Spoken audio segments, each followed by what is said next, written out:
Encore une fois, un candidat d'extrême droite obtient plus de 40% à l'élection présidentielle roumaine. Or, de nouveau pèsent sur cette élection des soupçons d'influence étrangère. Partout en Europe, la démocratie est piratée par TikTok. En novembre dernier, Călin Georgescu, illustre inconnu, a obtenu 23% des voix au premier tour de l'élection présidentielle. La Commission européenne a déclaré dès décembre 2024 disposer d'informations sérieuses indiquant que des acteurs étrangers se sont servis de TikTok pour interférer dans les élections présidentielles roumaines. Le Viginum, qui dépend du secrétariat général de la défense français, a identifié les techniques utilisées. Des influenceurs recrutés et rémunérés par un service secret étranger. Des groupes Telegram et Discord pour coordonner une meute de comptes TikTok anonymes chargés de liker et commenter des posts. Ces pratiques avérées ont conduit la Cour constitutionnelle roumaine à annuler l'élection présidentielle.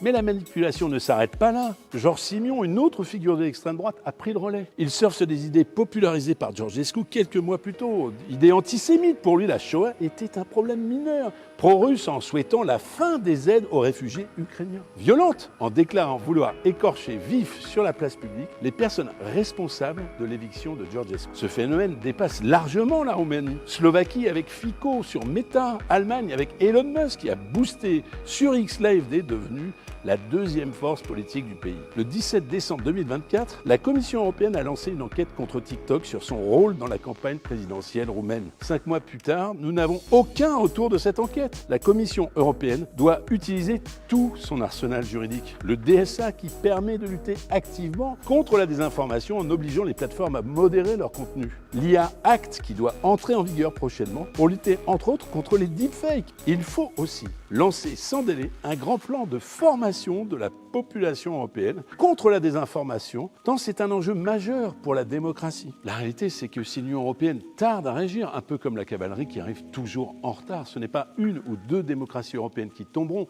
mais l'ensemble des démocraties européennes qui s'effondreront un peu comme un château de cartes.